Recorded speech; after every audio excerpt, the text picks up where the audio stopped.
dun dun dun dun dun dun. What's up, guys? GeorgeTheCloud here. My name is Jorge, aka George. Welcome to the channel and welcome to my life. Today we're checking out Africa by Toto, and this time Peter Bence piano cover. This is my very first time checking out Peter. This was suggested and paid for by Brad Taggart. Thank you so much for your support. So I'm gonna have to do some research here, as I always do when featuring a new artist. So Peter Bence is a Hungarian pianist, composer, and music producer. He has gained considerable popularity with his piano arrangements of Despacito, Michael Jackson, Queen, Sia, collecting over 500 million video hits and a popular following on his YouTube channel and Facebook page. From Hungary, age 33. Wow. Maybe the first Hungarian singer that I know of. There's a loop station artist from Hungary. His name is Christoph, but not a singer. First singer to my knowledge, which is pretty cool. Okay. Some info there in the description. All right, let's get right into it. Africa, Toto. I actually reacted to the official music video. If you guys are interested, it's up on my channel, and it's part of my Back to the 80s segment that I have. I really enjoy music from the 80s. I think this came out in like 1982. 1982. Guys, when I'm right, I'm right. Yeah, let's tune in. Grab some popcorn, fill up your water, put your headphones on. On. Let's go. Looping as well. I saw the foot pedal there. Look at that. Oh, this is big.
Wow.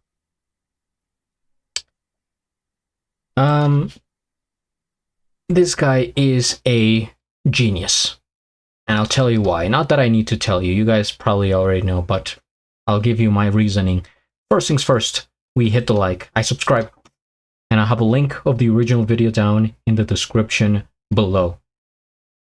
This was so insane that just from his demeanor, I got the sense that he was a genius, because geniuses most of the time look, act, and sound borderline crazy, and this guy is teetering on the edge of crazy.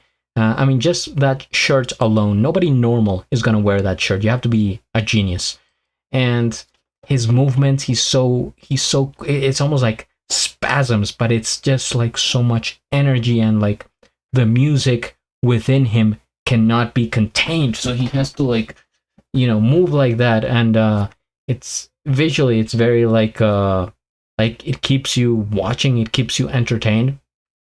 This version of the song feels very dramatic, very jumpy, kind of uh it's exploration of the song itself, and composed in a way that blends different things together.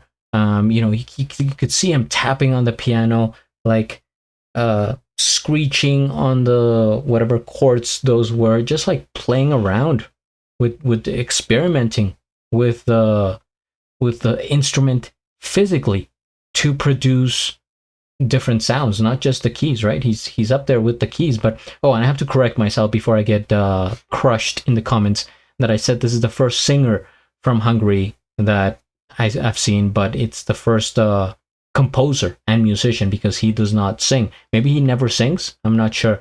But this is doing more than the singing, right? It's making up for it, and in really interesting and compelling ways. And like I said, just watching him, if you just want like the original, natural, relaxed version, that kind of, it's like waves of music. It's very, right, it's like music was back in the day. And that's one of the things that I enjoy about the 80s and music from before, not as opposed to now, is that it had this sort of flow, that there wasn't any craziness going on. It was just like the structure, you could feel it, you could sense it, and you could go along with it, right? In such as a ride on a canoe through the river of, whatever river. I'm thinking of what is that river in Egypt where the wasn't Moses? Did Moses go on that river? Is that who I'm thinking of? Anyway, this version though is like really different, almost opposite, because it has the melody of the original, and technically it is the original song, but it's so much more like vibrant, like energetic. I've used the word jumpy, and I think I'm gonna stick with that, because it is very jumpy and extreme, right? It's like if you took the original song and you erased the mids and you cranked up the highs and the lows of like everything in it. So it's like the calm is like, there's not that much calm, but the highs is like just like a crazy chart. Sometimes I picture charts in my mind when I'm listening to music, and it's just like I could see it here, or like that, or this one's like my heart rate. And yeah, just looking at him, I just have this feeling that he's a genius, and that we're witnessing something great, very experimental, and almost like avant-garde, right? Going into that like artistic group, even, where you would see this as performance art. It's getting there. But yeah, I mean, you the talent there is undeniable. and I'm excited to check out more from him, especially if he's doing covers of bangers such as this one. So if you guys have suggestions, comment down below, hit the like, subscribe, and at the end, do a flip. Till the next.